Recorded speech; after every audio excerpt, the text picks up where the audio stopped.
What learning modality are you seeing everywhere? Webinars. Go to LinkedIn. If you scroll through your page, you are seeing everyone promoting webinars these days. Today I'm going to share with you my 3 biggest pet peeves when it comes to webinars. Let's just jump right in. Number 1, preventable technology issues. Now I know there's things out of our control that may happen, but there are so many things that you can prevent by just doing a dry run ahead of time. I have been on a handful of webinars where it's 5 to 10 minutes and the presenter or the producer are still trying to figure out how to advance to their first slide. Don't do this. It makes you seem unprofessional and people are just going to tune out, or if it's optional, sign out of your webinar. So please, test the technology out ahead of time to get a lot of those kinks out, okay? Second, not everything should be a webinar, okay?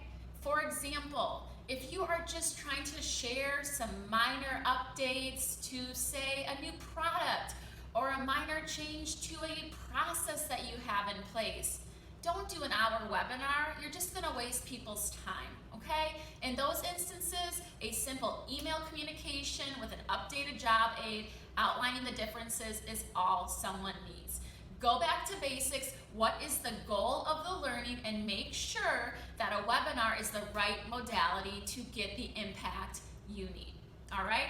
I saved my biggest pet peeve for last. So number 3, when people have you read on a webinar. Let me explain. You join a webinar, the facilitator does a great job, they have an icebreaker, the energy is high, and then they say, all right, I'm gonna give you 5 to 10 minutes on your own to read this article, and then we'll come back. The energy just drops. It's hard to get people back into it after that. Who knows what they're doing in those 5 to 10 minutes? Don't have people read on a webinar.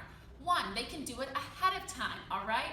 Maybe a week before your webinar, you create a welcome video that you send to them along with the required reading, and you let them know we will be doing an activity around this.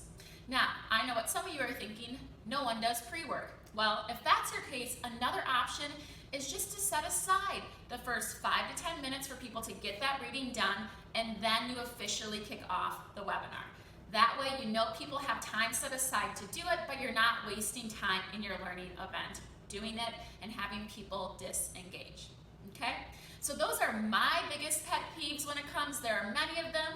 What are your biggest pet peeves when it comes to a webinar? Or if you want to be more positive, what's the best thing that you've experienced on a webinar you've attended lately? I'd love to hear. Until next time, stay healthy, stay happy, and keep thriving in quarantine.